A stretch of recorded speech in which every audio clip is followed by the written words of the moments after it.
ओंकार स्मरण।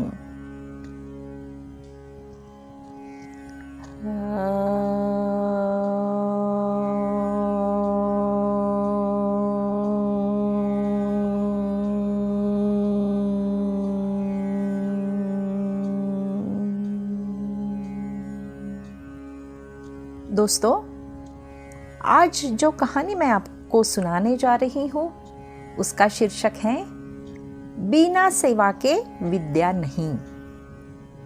एक फकीर था। वह जंगल में अपनी कुटिया बनाकर रहता था।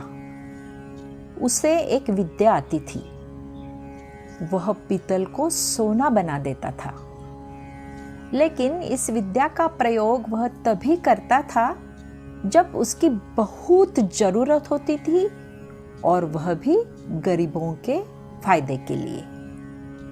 एक दिन एक बहुत ही गरीब ब्राह्मण उसके पास आया। उसे अपनी लड़की का विवाह करना था और उसके पास एक कौड़ी भी नहीं थी। उसने फकीर को अपनी हैरानी बताई। फकीर ने समझ लिया कि वह सचमुच परेशानी में है। उसने पीतल के एक बर्तन को सोने का बनाकर उसे दिया और कहा कि इसे बेचकर रुपए से अपनी बेटी का ब्याह कर देना। ब्राह्मण उस बर्तन को लेकर एक सुनार की दुकान पर गया। जब उसने बर्तन दिखाया तो सुनार को संदेह हुआ। ऐसे फटे हाल आदमी के पास सोने का बर्तन? हो न हो यह राजा का है। वह उसे पकड़कर राजा के पास ले गया। राजा ने पूछा कि क्या बात है, तो उसने सारी बात सच सच बता दी। सुनकर राजा के मन में लालच आ गया। उसने सोचा कि फकीर को बुलवाकर यह विद्या सीखनी चाहिए। यह सोचकर उसने ब्राह्मण को तो छुड़वा दिया, साथ ही आदमी से कहा कि जाओ और उस फकीर को पकड़कर ले आओ। आदमी गया और थोड़ी देर में फकीर को साथ लेकर आ गया। राजा ने कहा, फकीर, तुम पीतल को सोना बनाना जानते हो? फकीर बोला, जी हाँ। राजा ने कहा, यह विद्या हमें सिखा दो। फकीर निडरता से बोला, नहीं, मैं ऐसा नहीं कर सकता। जानते हो मैं कौन हूं? राजा ने कड़क कर कहा। फकीर बोला, जानता हूं, खूब अच्छी तरह से जानता हूं। राजा को बड़ा गुस्सा आया। उसने कहा, मैं तुम्हें 15 दिन का समय देता हूं।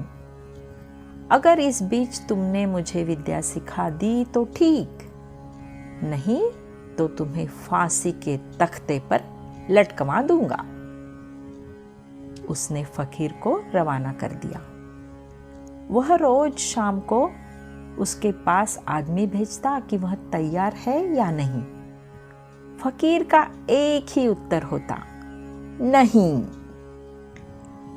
ऐसी विद्या को राजा छोड़ना नहीं चाहता था। उसने देख लिया कि फकीर को डराने धमकाने से कोई नतीजा नहीं निकलेगा, तो उसने दूसरा उपाय सोचा। जब 7 दिन बाकी रह गए तो उसने अपना वेश बदला और फकीर के पास जाकर उसकी सेवा करने लगा। इतनी सेवा कि फकीर खुश हो गया। उसने पूछा, बोल, तू क्या चाहता है? राजा ने कहा, मुझे आप वह विद्या सिखा दीजिए जिससे आप पीतल को सोना बना देते हैं। फकीर ने उसे वह विद्या सिखा दी और कहा, देख, इसका इस्तेमाल दीन दुखियों की भलाई के लिए ही करना। राजा अपने महल में आ गया। 15वें दिन उसने फकीर को बुलाया और कहा, बोलो, विद्या सिखाने को तैयार हो या नहीं? फकीर ने कहा, नहीं। तो तुम्हें फांसी दिलवा दूं? जरूर। तब राजा ने गर्व से हंसकर कहा, जिस विद्या का तुम्हें इतना घमंड है उसे मैं जानता हूं। इतना कहकर राजा ने एक पीतल के बर्तन को सोने का करके दिखा दिया। फकीर ने कहा, राजन, तुमने यह विद्या किसी की सेवा करके सीखी है। विद्या कभी भी डरा धमकाकर हासिल नहीं की जा सकती, है ना दोस्तों।